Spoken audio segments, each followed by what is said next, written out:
كيف خلقت وإلى السماء كيف رفعت وإلى الجبال كيف نصبت وإلى الأرض كيف سطحت صدق الله مولانا العلي. மேலான அல்லாஹுவின் நல்லடியார்களே, அல்லாஹு சுப்ஹானஹு வ தஆலா தீனுல் இஸ்லாம் என்கின்ற மார்க்கத்தை நமக்கு கொடுத்திருக்கின்றான். இந்த மார்க்கத்தில் ஒரு முஃமின் எப்படியெல்லாம் இருக்க வேண்டும், ஒரு முஃமினுடைய சிந்தனையோட்டங்கள் எப்படியெல்லாம் இருக்க வேண்டும் என்றெல்லாம் சொல்லப்பட்டிருக்கிறது. இதோ வணக்க வழிபாடுகள் மட்டுமே மார்க்கம் என்று இல்லாமல் சமகாலத்தில் ஒரு முஃமின் வாழுகின்ற போது தன்னை சுற்றி என்ன நடக்கிறது என்பதை தெரிந்து கொள்ள வேண்டும்.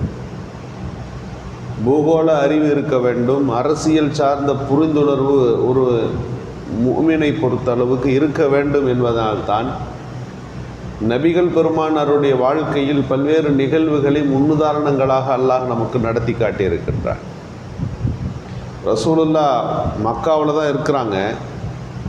ஆனால் எத்தியோப்பியா, சோமாலியா, நைஜீரியா போன்ற நாடுகள், அந்த நாட்டினுடைய மன்னர்கள், எகிப்து தேசத்தில் ஆட்சி செய்பவர்கள் யார், ரோம பேரரசினுடைய ஆட்சியாளர்கள் யார், பாரசீகத்தினுடைய ஆட்சியாளர்கள் யார், இது எல்லாம் ரசூலுல்லாஹ் தெரிஞ்சு வச்சுருக்கிறாங்க.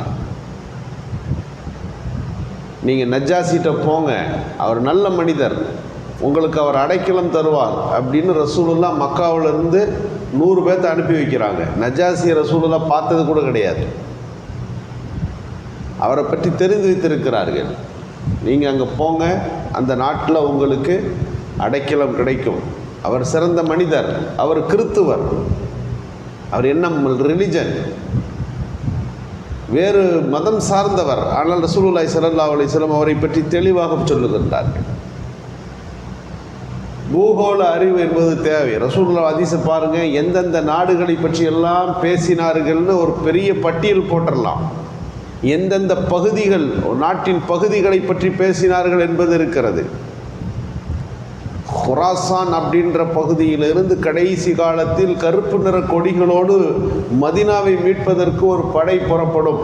குராசான் தேடி பார்த்தா ஆப்கானிஸ்தான் பக்கத்தில் அந்த ஒரு நாடு அன்றைக்கு இருந்திருக்கிறது.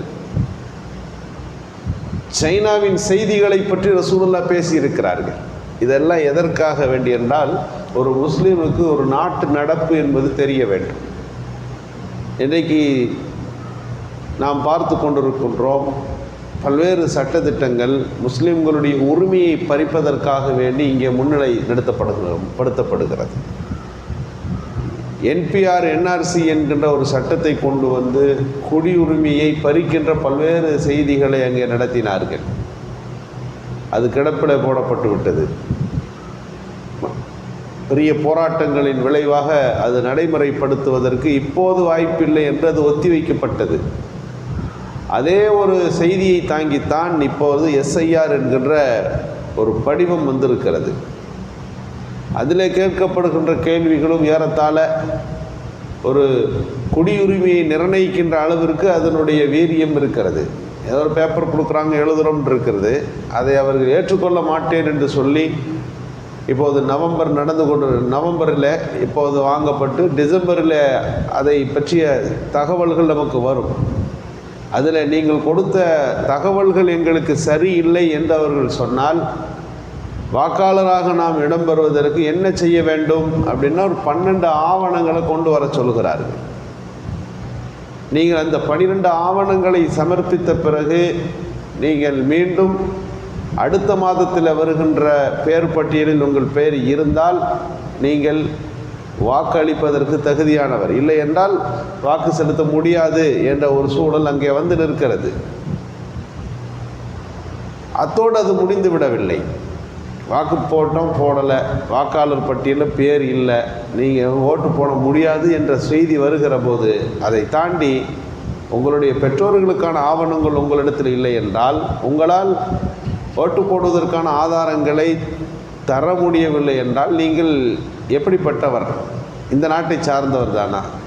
நீங்கள் பங்களாதேஷிலிருந்து இந்தியாவுக்கு குடி வந்தவர்களா? நீங்கள் இந்தியன் தான் என்பதற்கு வேறு என்ன எந்த வகையில் உங்களை நிரூபிக்க முடியும் என்கின்ற ஒரு கேள்விக்குறியோடு ஒரு மனிதனுடைய சூழல் வந்து நிற்கிறது. இது முதலாவது பகுதி என்றால் ஓட்டு போடுகிற உரிமையை நாம் இழந்திருக்கிறோம். இது யதார்த்தமாக நாம் சொல்வதல்ல. பீகாரில் நடந்து முடிந்த 32,000 முஸ்லிம்களின் ஓட்டு இப்படித்தான் பறிக்கப்பட்டிருக்கிறது. தலித்துகளின் ஓட்டுகள் பறிக்கப்பட்டிருக்கிறது. 60,000த்திற்கும் மேற்பட்டவர்களின் ஓட்டு இப்படித்தான் அங்கே போனது என்று அவர்கள் சொல்லுகின்ற போது நாம் சற்று அதில் கவனமாக இருக்க வேண்டும். முதல் பக்கத்தில் 2025ற்கான நிலை நம்ம ஊர் பூத்துகளில் அது இருக்கும், நம்ம பேர் இருக்கும், நம்முடைய வாக்காளர் அட்டை எண் இருக்கும், புதிதாக உள்ளது. அதை நாம் பதிவு செய்து விடுவோம். தேவைப்பட்டால் ஆதார் கார்டு நம்பரையும் எழுதலாம். இப்பொழுதுள்ள வாக்காளர் அட்டையினுடைய நம்பர் அதில் எழுதப்படணும். உறவினர்னு அந்த அட்டையில் இருக்கக்கூடிய தாய் பேரையும் அவர்களுடைய ஆதார் அட்டை அவர்களுடைய அந்த வாக்காளர் அட்டை நம்பரை எழுதுவோம். இது முதல் பக்கத்தில் முடிஞ்சிருச்சு. ரெண்டாவது கேள்வி அங்கே கேட்கிறார்கள். இது 2025 நிலை.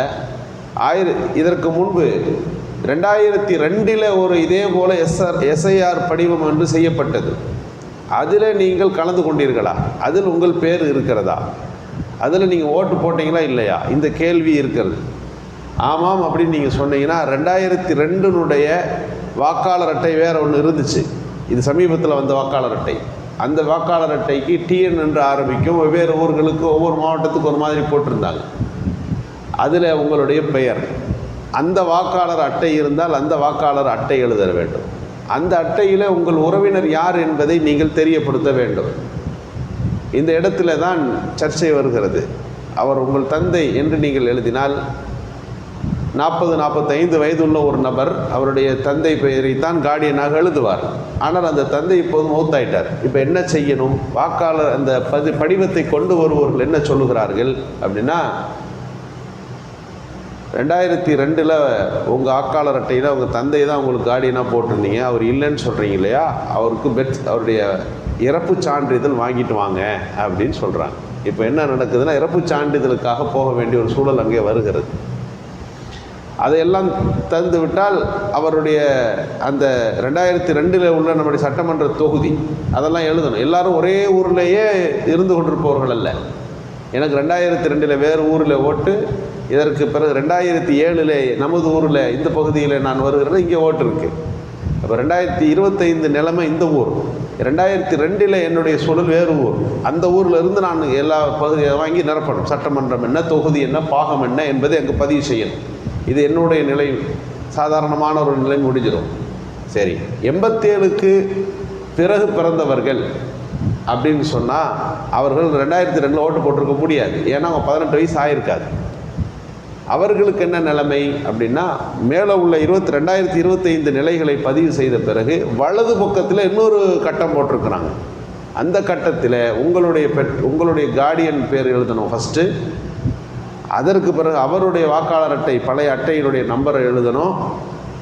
அவருக்கு யாராவது உறவினர்கள் இருந்தார்களான்னு கேட்குறாங்க. அவருக்கு உறவினர்கள் பேர் எழுதணும். நமக்கு அவருக்குள்ள உறவல்ல. உங்களுடைய தந்தையின் பேரை எழுதிட்டீங்கன்னா அந்த தந்தைக்கு யார் உறவினர் என்ற கேள்வி அங்கே வருகிறது.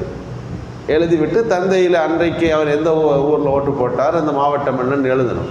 ஒரு ஓட்டு போடுவதற்காக வேண்டி இவ்வளவு கேள்வி கேட்கப்படுகிறதா அப்படின்னா, நீங்கள் உங்கள் பெற்றோரை சொல்ல வேண்டியது இருக்கிறது, பெற்றோர்களின் உறவினர் யார் என்று சொல்ல வேண்டியது இருக்கிறது. இது எதையும் சொல்ல முடியாவிட்டால் பெற்றோருக்கான பிறப்பு தேதிகளையோ தாய் தந்தையர்களுக்கான பிறப்பு தேதிகளையோ எதையும் உங்களால் சொல்ல முடியவில்லை என்றால் நீங்கள் கேள்விக்குறியாக்கப்பட்டு ஒரு 12 ஆவணங்களில் எதையாவது கொண்டு வந்து நீங்கள் அந்த பூத்தில் நிற்க வேண்டும்.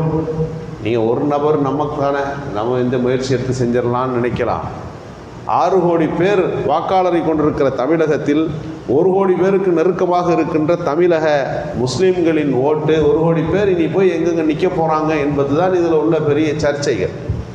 இது நடந்து கொண்டிருக்கிற போது தமிழகத்தின் பல்வேறு ஊர்களிலே சில விழிப்புணர்வோடு அவற்றை வாலிபர்கள், அந்த சேவை சார்ந்த மனப்போங்கு உள்ள இளைஞர்களின் பட்டாளங்கள், இளைஞர் மன்றங்கள், இன்றைக்கு இருக்கக்கூடிய அரசியல் பிரிவில் செயல்பட்டு கொண்டிருக்கக்கூடிய அந்த வாலிபர்கள் எல்லாம் ஒன்று கூடி ஒரே குழுவாக இருந்து இந்த நிகழ்வுகளை, அந்த படிவங்களை பூர்த்தி செய்து தருகின்ற அதை முழுமைப்படுத்தி தருகின்ற பணிகளை மேற்கொண்டிருப்பது மிகப்பெரிய சந்தோஷத்தை தருகிறது. ஜமாத்துகள் அத்தனையும் இதில் ஒரு முன்னிலையை வகிக்க வேண்டும்.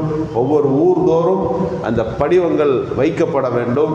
மக்களுக்கு அதை பற்றிய மீண்டும் மீண்டும் திரும்ப திரும்ப சொல்லப்பட வேண்டும். ஏதோ அதிகாரி வந்து கொடுத்துட்டு போனார் என்ற ரீதியில் இல்லாமல் அந்த படிவங்களை பெற்றவர்கள் முறையாக எங்கே வந்து அதை பூர்த்தி செய்ய வேண்டும் என்கின்ற வழிகாட்டு நெறிகள் தரப்படுகின்ற போதுதான் நம்முடைய ஓட்டுகள் பாதுகாக்கப்படும் என்கின்ற சூழல் இருக்கின்றன. அல்லாஹு சுப்ஹானஹு வ தஆலா நம்முடைய உரிமைகளை மீட்டெடுத்துக் கொள்வதற்கும் நம்முடைய உரிமைகளை பாதுகாத்துக் கொள்வதற்குமான நல்ல தௌஃபீக்கை நல்குவானாக.